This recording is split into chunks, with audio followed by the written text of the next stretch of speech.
For all its beauty and splendor, the wilderness can be a cruel teacher. A flash flood doesn't shout a warning. Being a good swimmer doesn't matter.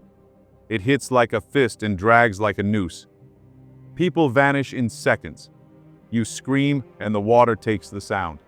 Children get swept from the arms that held them. 1 minute, the ground is under your boots. The next, it's gone, and so are you. There's no lesson after, only stories told by the ones who were lucky enough not to die.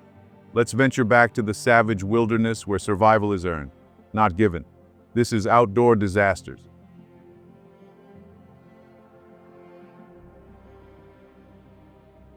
For the McComb family, their story would be a tragedy. Jonathan McComb's story began in Corpus Christi, back when Jonathan was just a boy with tired parents who believed in two things: God and not taking chances with him. They dragged their boys to church 3 times a week, Wednesday nights, Saturday mornings, and again on Sundays, and it formed him. That was where the foundation was laid, a quiet, steady faith shaped more by habit than revelation. Later in college, he drifted as men do. Marriage brought him back for a time. Kids anchored him again. His wife Laura, 34, and his children Andrew, 6, and 4-year-old Leighton. They all liked to pray at dinner, long prayers that made him smile and groan at the same time. He'd rush them sometimes, but he'd remember those prayers later, when things got hard. It was the start of summer in 2015, and Jonathan and Laura were supposed to be in Mexico for their 10th anniversary. But Jonathan was tired of leaving the kids behind. So when their friends Randy and Michelle Charba invited them to their family's home with their son Will in Wimberley, Texas, he jumped at the opportunity. It belonged to Michelle's parents, Randy and Sue, a house along the Blanco River. It was Memorial Day weekend 2015. The sun was out, brisket on the grill, dogs barking along the riverbank. Jonathan pushed the little ones down the river in tubes, watching them climb out and run back up to float again. It was the kind of day you don't realize you're going to need. The kind that clings to memory, becomes a shield for what comes next. And what came next would test Jonathan's faith to the limit. But for a moment, everything was right. Later that day, Jonathan noticed the change. Not a warning, not the kind of thing that makes a man pack his things and go, but a whisper. A sprinkle here and there. The sky had shifted, but not enough to stir real worry. Folks still floated by on tubes, laughing half drunk, calling out to one another with careless joy, asking if it might rain. It already had, but it was nothing serious, not yet. Someone mentioned the river might rise a little. Michelle's father, always the cautious type, told them to move the trucks up the hill just in case. So they did. It felt like overkill, a harmless precaution, but by nightfall, the whisper had deepened into a murmur. The river, once playful and clear, began to twist into something else entirely. It thickened, darkened, and gained speed. Still, no one noticed. What had been a lazy current was becoming something violent, something with purpose. Within hours, the Blanco River would rise with terrifying speed, and when it strikes Wimberley, it would tear through the heart of the town with unrelenting force. An unspeakable disaster was coming, one that would drown the night in chaos and leave scars that would never fully heal. Dinner came and went, and the kids were tucked in. The house was quiet except for the low hum of music and the river nearby. Jonathan and Randy stayed up, 2 men doing what men do when the world feels still, drinking, talking, watching the dark water roll by under the moonlight. And then came the sound. It wasn't loud, just constant. A low rushing noise they couldn't place. At first they thought it was wind, or maybe the highway in the distance. But it wasn't. They shined a flashlight out toward the river. It was still in its banks, but it was moving quicker. Minutes passed. The water rose a little, then a little more, and then it started climbing like it had somewhere to be. The house was built high, on 15-foot stilts, the kind you use when you know rivers don't always behave. Below the main floor, the open space was meant to blow out if a flood came. It was supposed to give way so the rest of the house could stand. They moved everything up, the mower, the kayaks, anything they didn't want to lose. And then Jonathan felt it. That deep down churn in the gut that says something's not right. He and Randy ran upstairs and shook everyone awake. It took 10 minutes to get them all up. Laura, the kids, Michelle. By the time they stepped outside again, the water had swallowed the ground. 6 feet deep and surging fast. They weren't getting out now. Behind the house was dry land, only 20 yards away. Jonathan thought maybe, just maybe, he could get a line across. He climbed out a window, barefoot, crouched on a trembling AC unit bolted to the stilts. Randy gripped his shorts to keep himself from sliding off into the current. Jonathan threw a water hose, trying to lasso a limb to pull himself to the truck. It didn't work. He couldn't tie it off. They pulled him back inside, and just as he got through the window, something, maybe a tree, slammed into the AC unit and ripped it free. That fast. It was gone. Water began to seep through the broken window. Cold, rising, patient. Jonathan told everyone to sit in the living room and wait. Maybe it would stop. Maybe the river would go back to sleep. But then came the thud. One violent, final jolt. The whole house groaned. And then, like it had grown tired of the earth beneath it, it lifted. The entire house, children and all, was floating, knocked from its foundation. No longer a shelter, just a box adrift in the dark. The house floated silently and weightlessly down the river, not like a vessel, but a coffin. Jonathan knew the bridge wasn't far, Ranch Road 12, a quarter-mile downstream. He sat at the front window with Laura, the kids, and the others, flashlights in hand, watching, bracing, praying they'd miss the pylons, but the water was too high. When the house reached the bridge, it hit, not a piling, but the span itself, and for a second and a half, it held fast. Then the second story tore clean off. It sounded like the end of the world.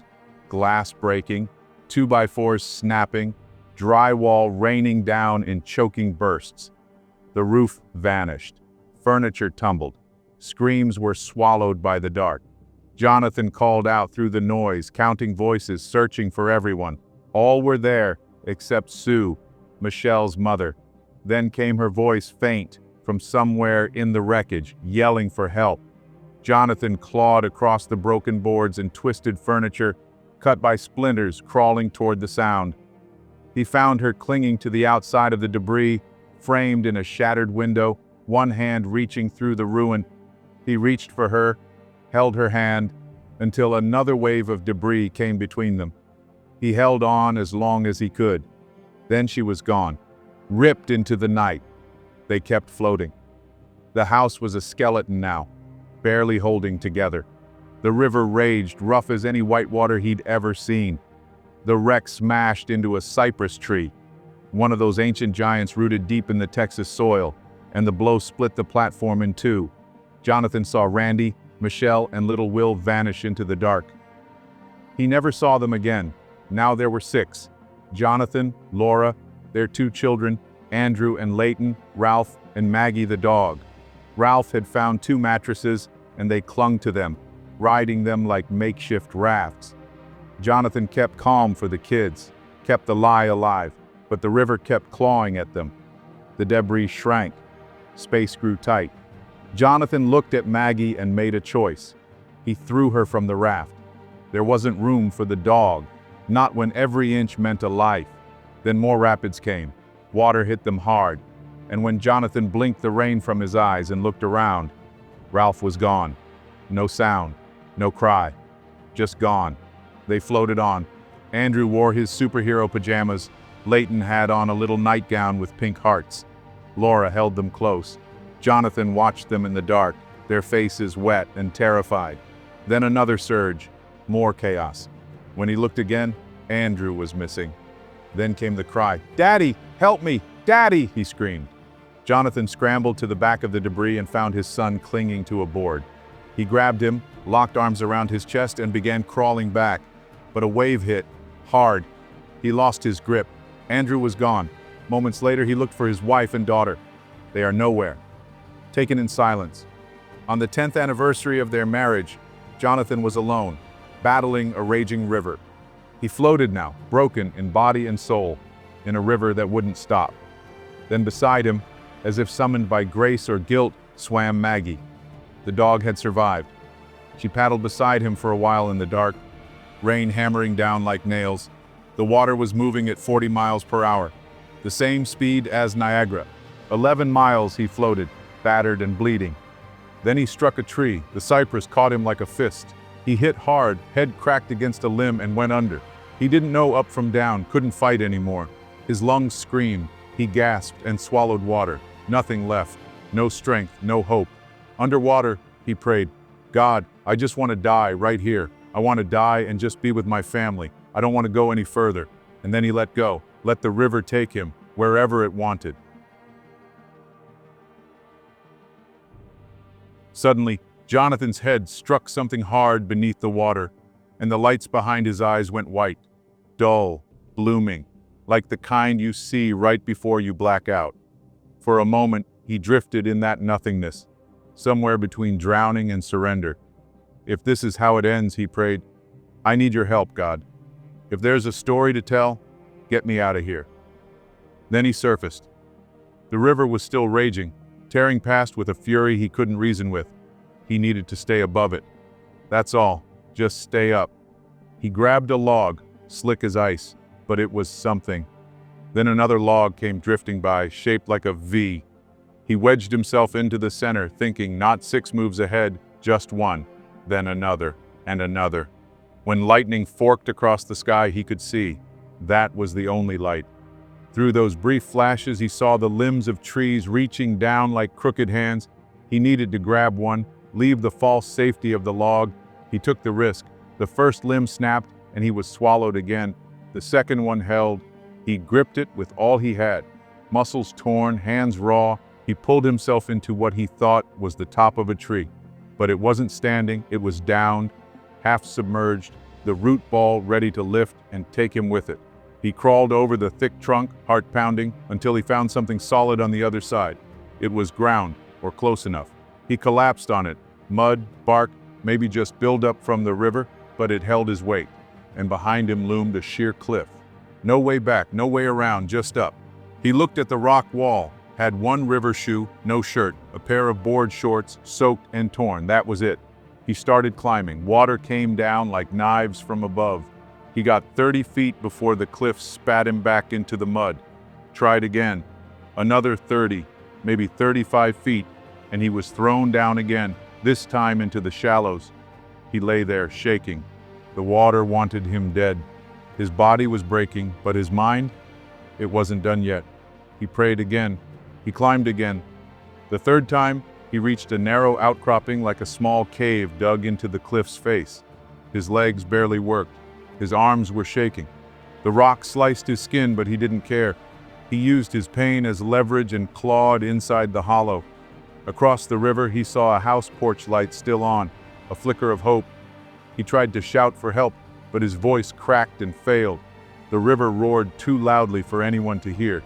He couldn't stay, cold seeping into his bones, the weight of loss crushing him. Laura, Andrew, Leighton, gone. He had to move. Scanning the cliffside, he spotted thick brush clinging to the wall, possible handholds. He began edging sideways, grabbing at the plants. Thorns shredded his hands, but the roots held. He kept going.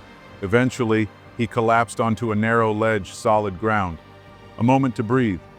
He climbed to a crumbling switchback trail that led upward. He didn't know where it went, only that it was something.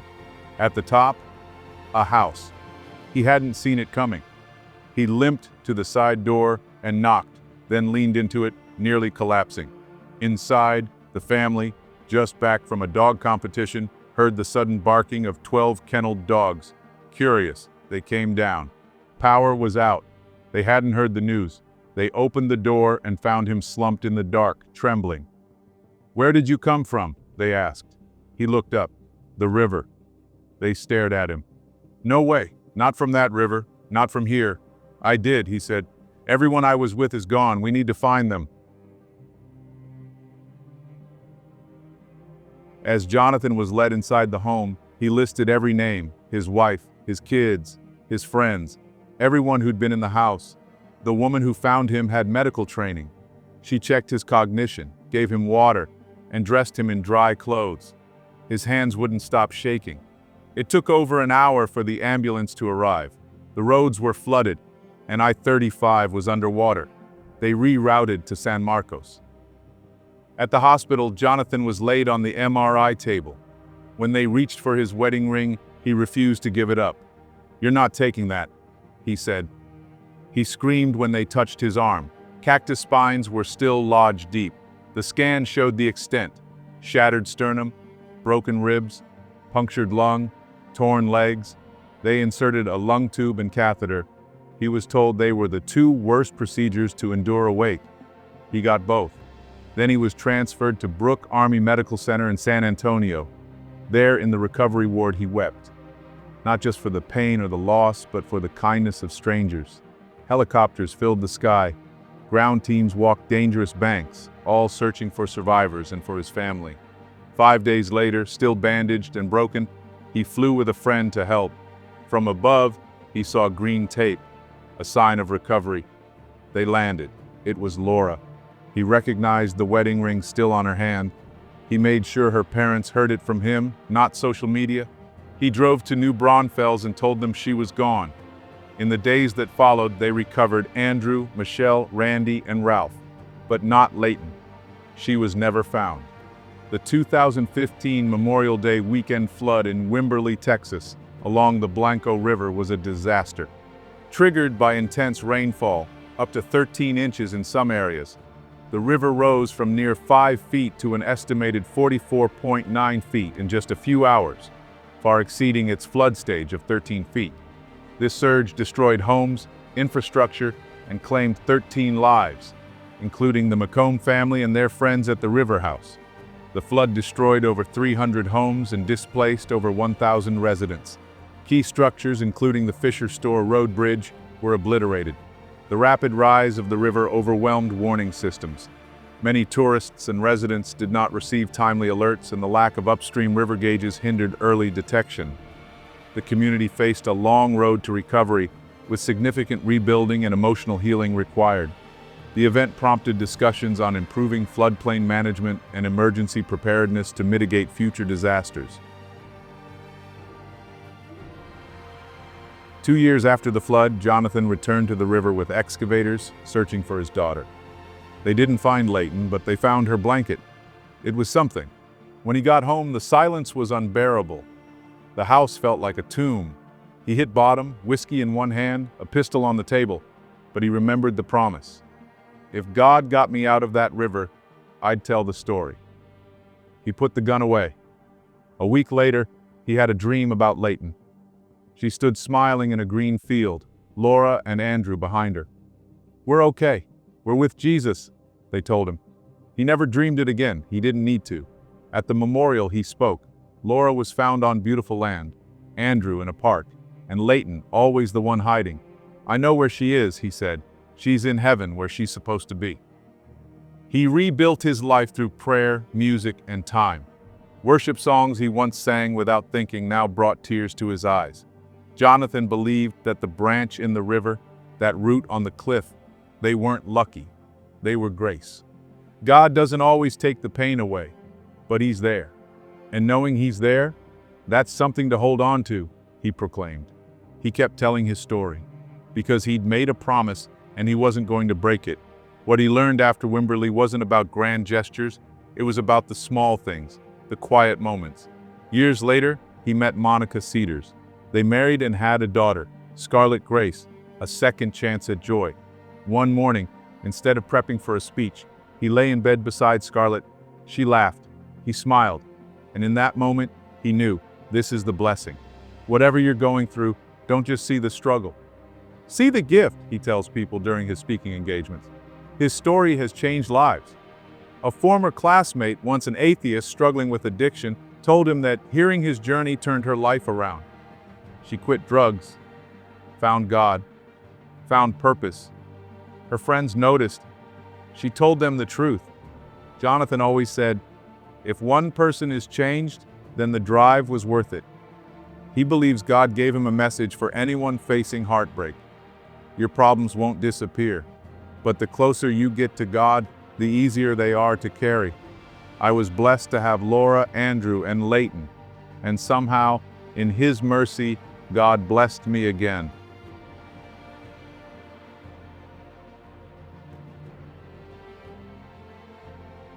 The disaster took them. It does not stop for love or prayers, or the sound of a man screaming in the dark. When it was over, you were alive, and they were not. And that is a cruel thing to carry, but you carry it. Because they would have, if it were you. You wake up, you drink water, you breathe, and you do it again the next day. You learn to sit in silence without going mad. You learn to speak when your voice shakes. You learn that grief doesn't leave, but neither does love. There is no map for this, no clean way through it, but there is faith if you reach for it, and there is meaning if you build it. You don't keep going because it's easy. You keep going because it matters, because they mattered. And living fully, stubbornly, gratefully is how you honor them. So don't lie down. Don't give in. The world broke, yes, but you're still here. And as long as you are, there's work to do, love to give, stories to tell, a life to live, not just for yourself, but for the ones who can.